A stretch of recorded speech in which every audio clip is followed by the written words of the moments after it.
Welcome to AIAS second edition. My name is Gloria, and I'll be introducing our speaker for this afternoon. Um, okay, so this is actually the second session for the AI Africa series. We have another one also going on as well, and it's been scheduled to run throughout the week. This specific room is for AI's role in military applications. So I wish you all a warm welcome and thank you for joining us. So before we start our session, I would like to quickly introduce our speaker. That is Dr. Pius Gaduse. He's with us here. Right, we have people also joining. You are all welcome. So let me quickly introduce our speaker. Dr. Gadose is a highly accomplished academic and entrepreneur, currently serving as the head of the Computer Science Department at Lancaster University, Ghana. With a strong educational background, including a PhD in M Engineering in Computer Science from Beijing University of Technology, China, he specializes in deep learning and computer vision.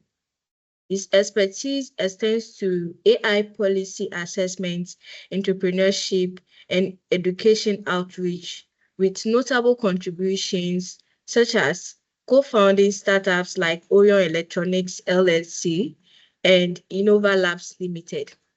He is committed to empowering underprivileged youth through initiatives like the STEM-R Tech Labs, while his research interests span AI applications in various sectors, including education, healthcare, and agriculture. Dr. Gadose's work has earned him prestigious awards and recognition, highlighting his significant contributions to academia, entrepreneurship, and community development.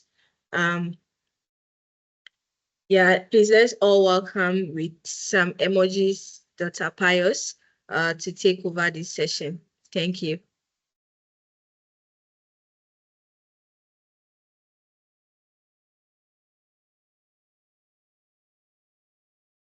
Um, Hello, good morning. I hope everybody can hear me. Yes, please, we can all hear you.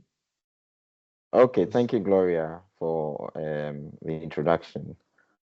Um, Today, I'll quickly take us through um, the introduction to AI. Well, it's not necessarily an introduction into AI, but AI in military and paramilitary, and how AI is today impacting applications in AI, what the ethical issues are, and what some of the trends are today in industry. So I'm not going to go too technical, but I'll still um, highlight a few things that need to be mentioned, especially in this discussion. Whenever we are discussing anything AI related, it's so let me share my screen again. All right. So whenever AI is mentioned in any discussion, then of course some of these issues arise because and it's the same that has been done with any emerging technology. When the internet came into play, there were a lot of people that were talking about different forms of issues that may arise whenever you are discussing the internet. What are the privacy issues? What are data rights issues?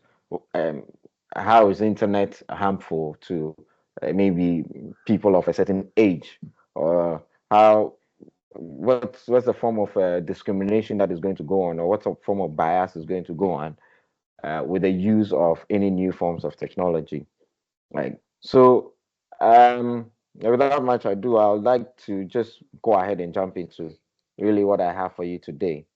Now, the saying for what we are looking at today, we'll be looking at introduction to AI in military technology, benefits of using AI, ethical considerations in AI.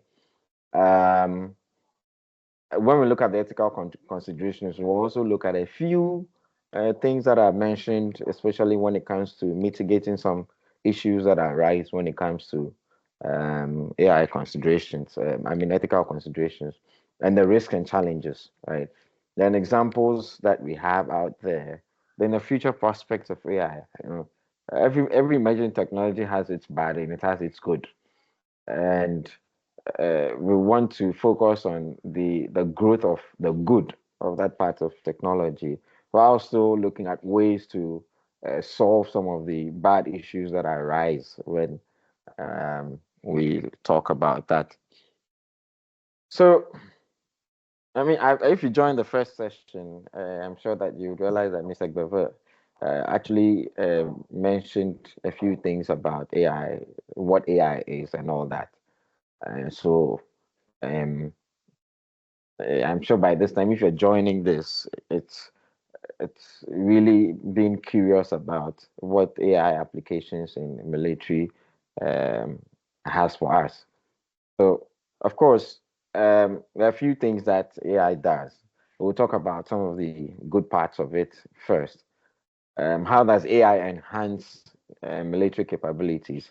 Right now, we know that AI is playing a lot of a very huge role in autonomous weapon systems as well. And these days, the reason why there's some advanced countries are able to deploy military drones, unmanned military drones, is because they've found ways of automating them, right?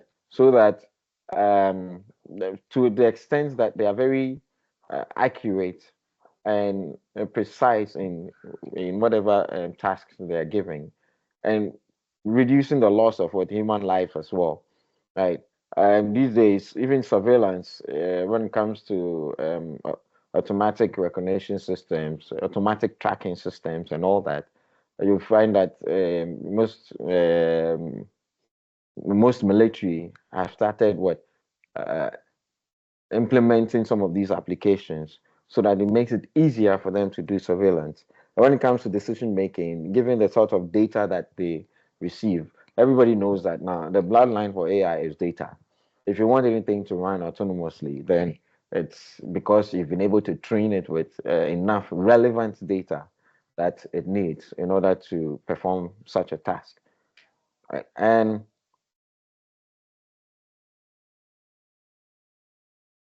right, um, we'll also be talking about future trends and challenges in AI and military technology. That means the advancements that we have in enabled weaponry. When it comes to cybersecurity and defense systems, when it comes to international security, we'll be looking at some of these topics at all. These are actually mainly summaries of them. We'll also be looking at benefits of AI in military decision making, right? How AI is enabling enhancing the enhancement of complex data for decisions that need to be made, right? Like I mentioned earlier, these days people are deploying all sorts of autonomous systems without sending in humans. And when you look at the military budget of America, for instance, it goes into billions, especially when uh, humans are involved, right? What it takes to deploy them, what it takes to take care of them, what it takes to feed them, what it takes to pay um, their salaries and all that when they are out there on missions. Um, what it even takes, it even pays more to return casualties of war, right? So the cost involved in it, in terms of human lives and the money, is also very important, right? How do they improve in logistics and supply chain management due to AI? Of course, once you're able to collect data and you have an autonomous way of understanding that data and making more informed decisions, definitely things are going to be easier and more improved for you, right? Then, of course, in increasing our awareness, when it comes to surveillance, real-time monitoring, and giving real-time information whilst on the battlefield, you know that there are faster, smarter ways of doing that. We do not now rely on how humans are going to create an environment where they will be able to make communications or send in information real time for quick decisions to be made, right? The enhancement of security capabilities as well, right? We know that there are smarter ways of sending encrypted data. These days, AI technology is even building smarter forms of encryption in order to make sure that the information that they are sending over reaches the right person, right? Target identification and precision strikes, right? When it comes to identifying the right person or the right areas of target, we know that now recognition systems have reached over 95% in terms of accuracy, far even better than what humans are able to do. And so, in terms of precision, it comes to reducing the sort of mistakes that humans can make whenever it comes to target identification and precision strikes. There have been issues in history where the wrong people have been targeted, the wrong lives have been lost, civilian lives have been lost due to the wrong identification of targets in military warfare. And also, when it comes to personal support and training, when uh, assessing maybe performance of soldiers, right? When looking at how to improve performance of soldiers, some of them are even including robots and all that in their uh, in the in the military that they deploy, right, to assist in better um, and warfare and better training programs, right? For most of the tasks that do not really need human hands to be performing. These days, machines are there to perform most of these tasks so that um, they'll focus on maybe more important tasks or that require human intervention. Right. Now, what are some of the ethical considerations too? We'll talk about this in detail because these days everything is about ethical issues. Everything is about human rights. Everything is about governance of AI, especially in most of these decision making. And military is probably one of the most important things that any government should consider whenever they are deploying autonomous systems um, in in military. Right. So, what are some of the implications? We'll talk about the implications and we'll talk about what some countries are looking at or ways that you can measure what some countries are doing in order to make sure that some of these implications are, or some of these rules are adhered to and some of these implications are addressed properly. Like, for instance, autonomous weapons and civilian casualties. The use of AI in military raises concerns, of course, about the potential for autonomous weapons, right? There's one thing about ethics, especially with AI, that we always say that the fact that you can build a system does not mean that you should necessarily build it, especially when you look at the risks involved, right? If um, most of the time when I'm teaching or doing any form of research that is AI related, um, you can start having very wild thoughts because you feel that you can build something that would be able to do anything that you want it to. So, if for instance, as a country, no matter which country you belong to, as a country, you decide that, okay, I want to deploy autonomous killer drones, right? Now, because you can build it today, right? Given the sort of technology that we have and the sort of resources we have, anybody that means to build anything like that would definitely be able to build it, right? But are we saying that because you can build it, you should definitely build it and start targeting people and killing them, or start deploying wild autonomous drones out there to just randomly kill people? What sort of rules are there to make sure that this doesn't happen, right? When it comes to responsibility and accountability, a very important question that people ask is that the fact that I have built a system that is autonomous, right? Autonomous means that I have no control over it, but I have actually trained it to be able to be smart enough to make autonomous decisions. What if that a decision goes wrong and somebody gets hurt? Who is held liable and accountable for it? It's a very important question. Who's going to be responsible? Is it the person that built it? Are you going to now hold the particular machine accountable for that injury that it has caused anybody? Right? These are some of the questions that are being asked daily, and what regulations we can put around building anything that is AI related, right? How much human control do we have, right? So human control and decision making. Do we have enough human control over what we build, right? Or who are we saying that when we build a system, no matter how autonomous we want to build it, um, should we still have some human control over them, or we can actually trust them fully to make certain decisions on their own, right? And what about the legal and moral frameworks? You know, there are certain places where certain things are legal, but um, are both moral and legal. There are certain places where certain things are legal and not moral, and there are certain places where certain things are illegal but moral. So how do we um, combine these two, or what the balance between these two things, right? Is it um, legal for somebody to have a system that probably takes a picture of everybody that passes by in order to collect their information, right? But is it moral that is it moral that you're allowing people to um, take videos, maybe to take private videos of people and then use them in training your own AI algorithm, right?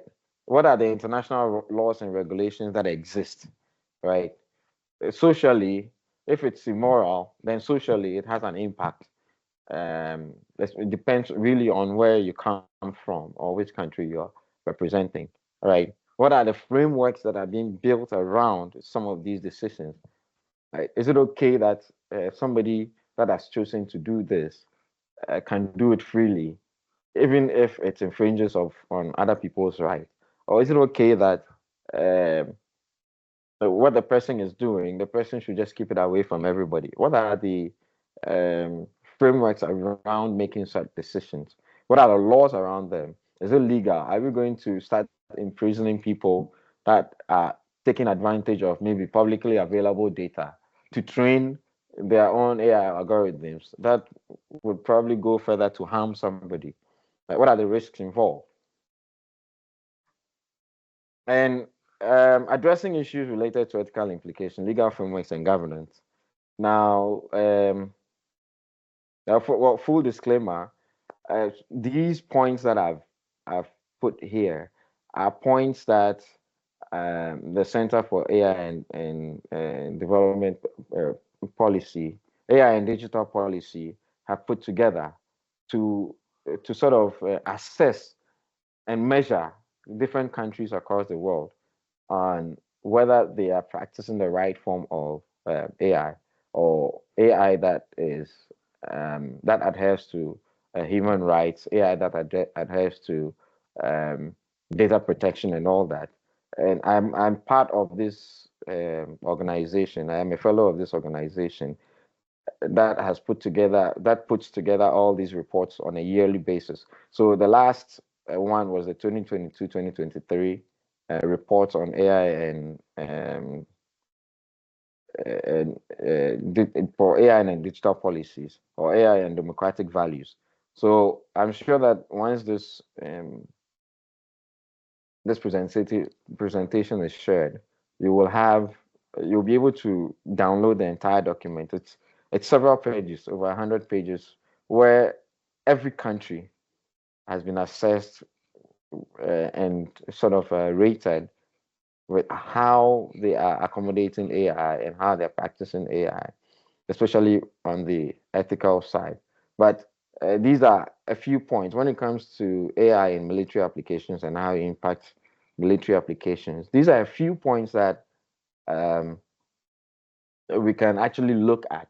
Anytime you want to understand whether maybe a country is adhering to some of these regulations surrounding AI, if you ask these questions and you still have more questions, then you know that they are probably not really doing what they are supposed to do. For instance, does a country have a national AI strategy? Right. Normally, countries that have a national AI strategy, they publish them out there. There are over 50 countries today that have a national AI strategy, right?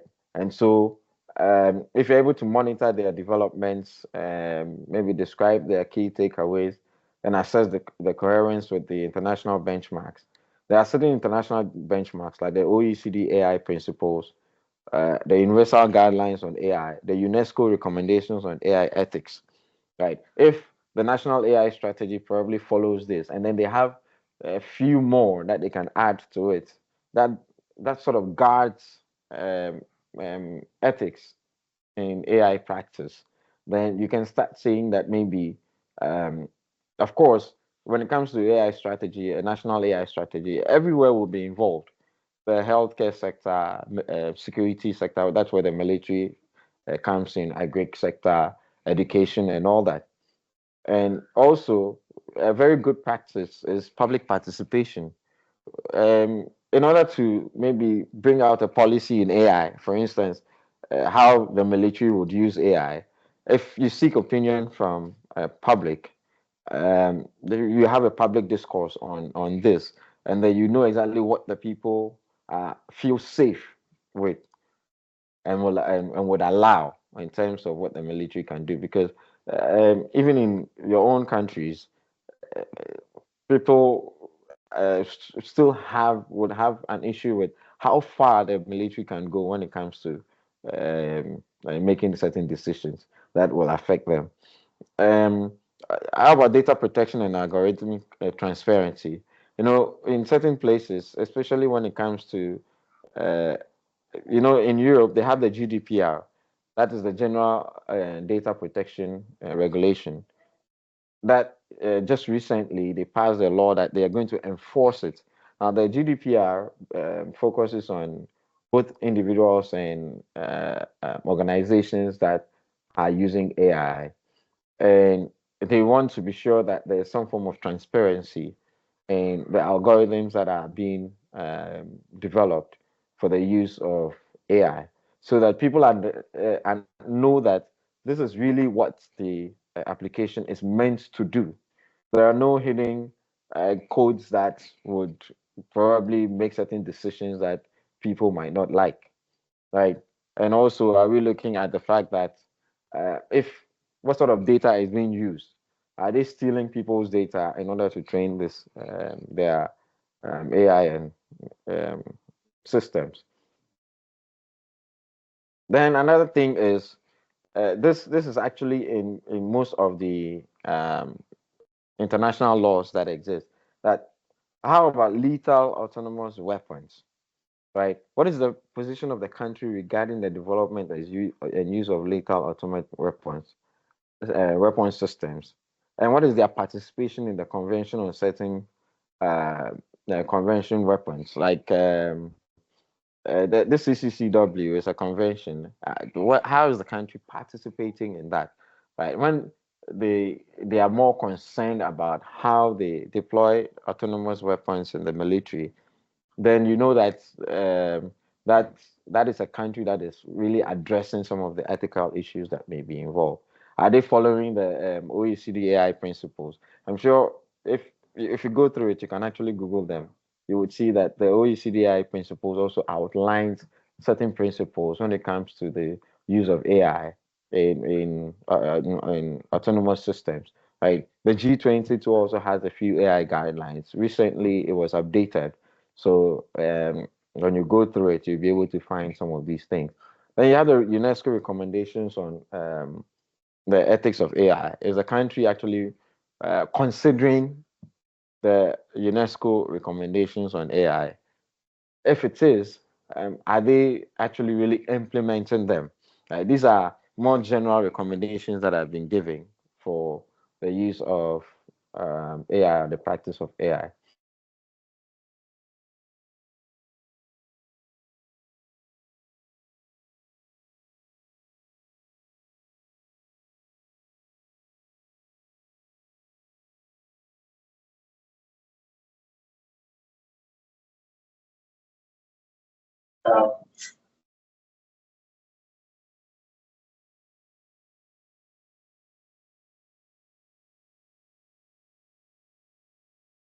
I believe we lost Dr. Pius. Let's wait for some few minutes for him to join back. For the meantime, if you would like to get a certificate for this specific training, I have added the link to an Excel sheet in the chat. Kindly go ahead, put your name and your contact information. And the certificate comes at a very small fee. That is 100 cedis or $8. Right. Okay, Dr. Paris is back. Okay. Well, I don't know. I don't know why I went off, but let me see. I don't even know at what point I went off. Let me try and share again.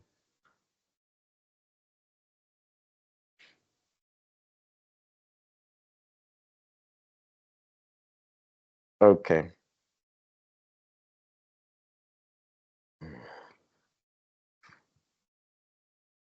Um, I'm not sure if I finished the slide before I went off.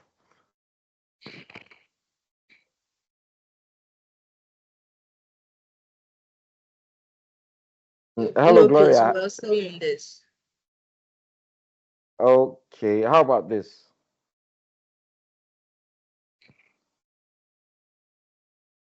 Yeah, we spoke about this one. Okay, okay. All right, then let me go through this. Let me go over this one again. So another point that serves as a guide is the lethal autonomous weapons, where certain countries are part of, like the Convention on Certain Conventional Weapons, has to do with how certain countries are pushing for lethal autonomous weapons. Of course, if these weapons are going to uh, be causing a few human casualties, then you should really know exactly. You should have regulations around them. All right. So, what's your country's position um, on building systems like this and deploying them? And on what grounds and basis are you deploying them? Right. There are also the OECD AI principles and the G20 AI guidelines that that has to also outline a few regulations, a few rules when it comes to autonomous AI development. There's also the UNESCO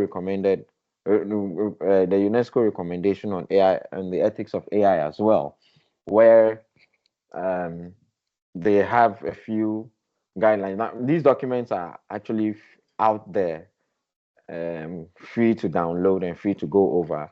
When you go through them, you'd realize that once you assess a country and you realize and the country is not really following some of these principles, or you want to know whether they have their own principles in the national AI strategy, for instance, to make sure that some of these uh, things are there to guide how uh, ethical issues are addressed in the use of autonomous weapons in AI, in military, sorry. Now, transparency and public accountability. So, like I mentioned earlier, some of the guidelines, one of them is for public participation. How is the public aware? How is the public participating in some of these decisions that are being taken? Um, the what sort of communication communication is going on, so that people really know what is going on with the certain decisions that are made by the military or even the government. I mean, once the military is involved, the government is also involved, right? Um, what is the government doing, or how is the government also involved in some of these applications that um, are being developed by the military? All right. So, what are some of the risks and challenges that so far have been documented when it comes to the use of AI in military?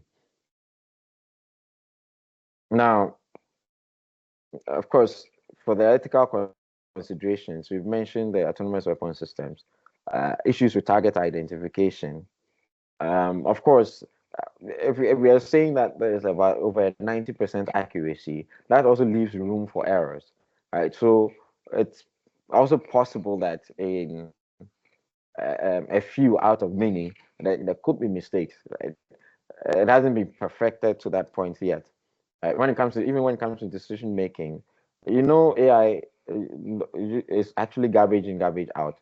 It's the data that you train your AI with that the AI is actually going to use in decision making. If if your data is not properly, I mean, your data preparation process is not properly done, of course, what you're going to feed it is what is going to learn from it. So sometimes, even that process of training your AI or data collection or data pre-processing is very, very important. Right. When it comes to privacy and security, right, how are you assured that um, all the rules that are concerned with privacy have been followed by these developers? Even today, so there are countries that do not trust other countries when it comes to um, uh, uh, data privacy or providing data to their counterparts. So it's very important that, especially when it comes to military warfare, you can't fully disclose everything that you're doing to other countries. So there's still an issue of data privacy that everybody wants to make sure that it's protected. And today, you can't really tell what the other military, maybe the military of any country, is actually really using in their data collection. Right. Um, so another thing or another challenge or other challenges that can also happen, let's see, under strategic implications, is that um, the first one, right, technology arms race. Now, there's a race. Everybody's trying to see who can build better systems, or who can build more dangerous weapons, or who can build more lethal autonomous weapons. And that means that uh, gradually it is intensifying a global competition where some of the even more powerful countries or countries that have some of the resources are competing in at, at that same area where you're looking for people to um no, where you're building weapons. Who's building the fastest, smartest, and most autonomous weapon, right? There's strategic vulnerabilities, right? That so AI could become a target for cyber attacks. When we say that AI still leaves room for errors, that is what it means. So, of course, until today, even the most advanced cybersecurity systems still require some form of human intervention in order to work completely.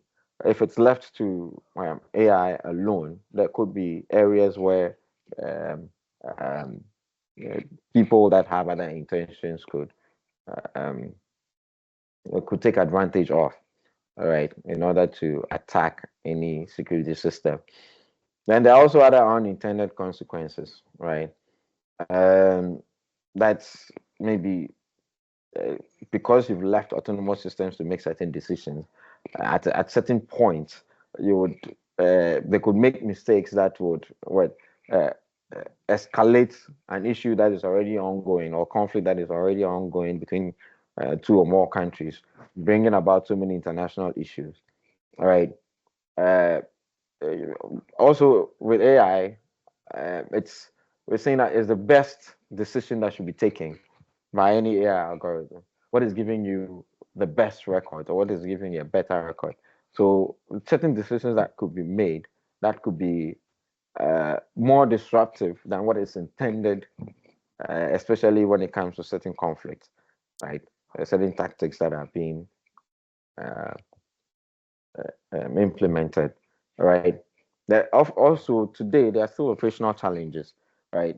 If you ask anybody that goes into serious AI research, they will tell you that um, there are a few things that may still happen. There's a few issues that have to do with hardware, security, costs, right? If you're training large data, large custom data, the sort of complexity that you require in terms of the hardware system, it runs into several hundreds of thousands of dollars, sometimes millions, and that becomes a problem. So training and maintenance of AI is very serious. That is if you are working with large custom data.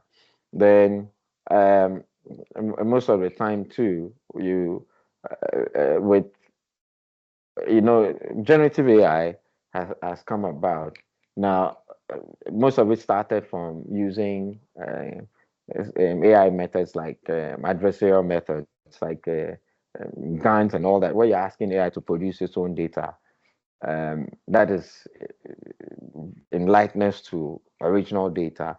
It gets to a point you realize that they start generating their at this point when you look at what OpenAI and other large companies are doing, a lot of generative AI is going on, and um, it might reach a point. Well, the fear is that it might reach a point where some decisions or some of the things that our AI systems are learning would be even will reach a point where we would have no control of, and that also has to be that also is an issue. There's an issue of interoperability as well, where you're looking at different and diverse AI systems needed to be put together to make a system work. And that still is a bit complicated. And also, so today, when you're looking at the trends in AI, these are some of the issues that um, arise. And also, there are also questions of balancing the roles of AI against the roles of humans today. Um, are we going to, in terms of certain operations, are we going to allow machines to take full control, or are we going to have human interventions? At what point are humans also required to be part of some of these decision-making processes? So, what are some of the considerations to legally and when it comes to regulations, right? We've already mentioned accountability and liability. What are the international norms and laws that we've also mentioned? What are some of the frameworks? So, if you look at it at the country level, what are some of these things that are being implemented or are being pushed? Are our countries looking at, are even considering regulations when it comes to the use of AI? What's at the level of governance, what decisions are being made, right? Are they overlooking some of these things and allowing maybe the military to run some of these things without any form of control, right? So, um, with its limitations, of course, technology, it's not everywhere. There are some people that even have ideas that but they are waiting for the kind of technology to even start implementing some of these ideas, right? In terms of resources, what are the constraints that we have, right? Like I said earlier, if you're training large um, data, it means that You need very high complex systems to be able to do that. Um, what are some of the costs when it comes to it? How much does it cost to probably do some form of training for a few number of hours, right? Um, what are the, of course, technology is dependent on technology, right? Um, if you have an idea and you don't have the sort of technology to start implementing that idea, and right now AI would say AI is limitless when it comes to some of the ideas that people want to push forward. But are we there yet? Um, Even if some advanced places are there yet, some of them are not really revealing some of their techniques and all that.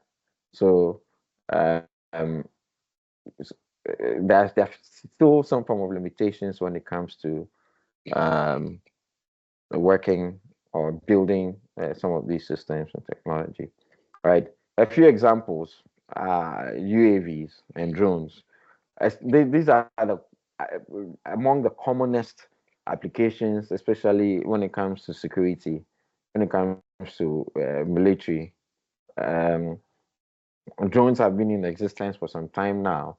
Now, autonomous drones uh, have come into play, and a lot more people are looking at development of, in some of the most advanced forms of um, UAVs, right?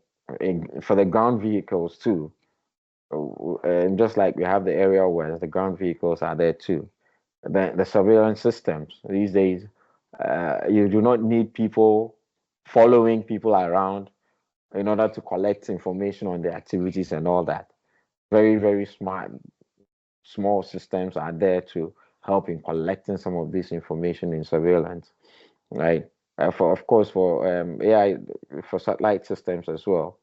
Um, Communication has been enhanced better because of the use of some of these smart systems, right? Um, in terms of some of the advantages as well, there are ways that AI um, is contributing to making decision-making processes better. And we have in areas of predictive analysis, cognitive computing systems, machine learning for threat assessment, automated target recognition. Right? So you can see that the use of AI runs across all the different types of uh, decision making that needs to be done at the military level. Now, all these things can also be brought down to any area as well. Um, Now, when it comes to military, of course, you're looking at threat assessment, you're looking at target recognition, you're looking specifically also at some predictive analytics in order to aid in decision making, right? AI also has contributed in improving logistics and supply chain management, right? Maintenance, right? Prediction on maybe defects and what should be needed and repair, right? um, if you need some form of forecasting to be done so that you can make certain decisions ahead of time. Um, these are all these processes that happen. When you look at transportation, optimization of transportation, we look at um, route planning, resource allocation, efficiency, knowing exactly how to avoid certain areas. These days, by just reading the nature of traffic at a certain point, you're able to give better or more informed um, decisions or make more informed decisions in routes that you're taking. Right? And of course, um, apart from some of the ethical issues that arise and all that, we know that it's there to enhance our cybersecurity and information warfare. Right? Secure communication networks give us more, um, provide better information, more accurate information in order to um, in our application building, right? Um, these days too, due to the use of autonomous drones, for instance, they are able to transport um, uh, crucial products or crucial medical assistance wherever you are. So during war, you see them transporting immediate emergency aid. Um, they're able to perform more medical diagnostics. They are able to give a few more analysis on what somebody is suffering. Uh, Especially for military, they will require on the ground healthcare. And where you have a limited number of healthcare professionals on the ground, you're able to do more, you're able to do very easy diagnosis or to be able to tell exactly what solution can be given real time in order to solve some of these medical emergencies. Right. So, of course, the prospects are vast. We have a lot of them, and um, predictive analysis, change of strategies on the ground or real time, um, more reduced human error. That is, if you build more accurate and robust applications, and rapid response capabilities as well to your systems. Of course, we know that these days machines are um, several thousand times faster in processing information than humans are. Right? Enhancing your logistics and supply chain management. Um, because cybersecurity and autonomous defense systems, when it comes to threat detection, autonomous defense capabilities, and dynamic vulnerability assessment, and all that, we've already mentioned some of these. Um, the decision support, the ethical AI integration. Of course, once you're in building your AI systems, once you are following some of the ethical considerations, some of the regulations and rules that have been proposed, then you're likely to reduce um, the rate of unethical issues that arise because you're building an AI system and deploying an AI system, right? Um, for proper strategic intelligence and autonomous reconnaissance. Um, and also, okay, let me finish this particular last slide, and then I can also leave room for a few rounds of questioning. Um, of course, situational awareness. Sometimes you need a lot of aids to really understand the sort of environment that you are in. So, um, um, in AI and computer vision, you would realize that a lot of research has been done when it comes to scene understanding, when it comes to gesture recognition and all that. That help to improve um, the awareness of your environment as a person.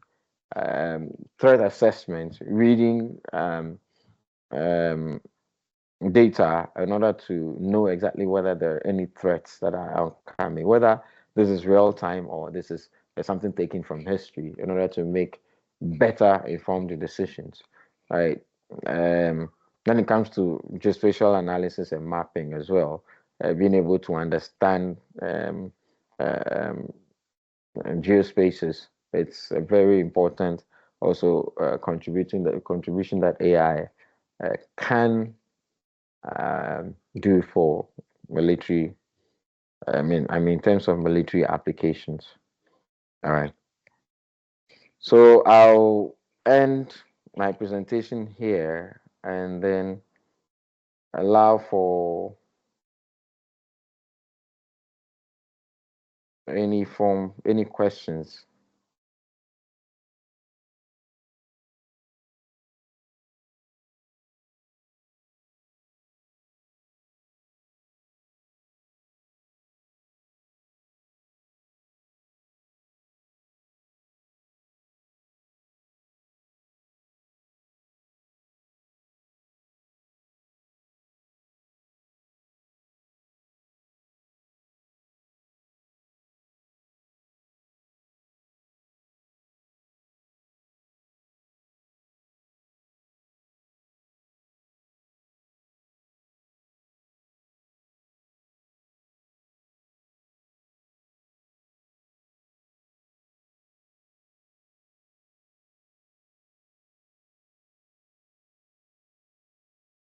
Does anybody have a question?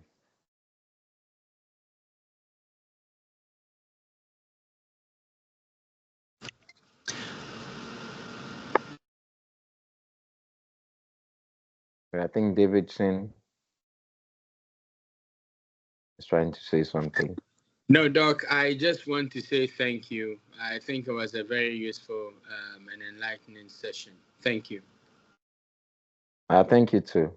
Thank you very much, Davidson.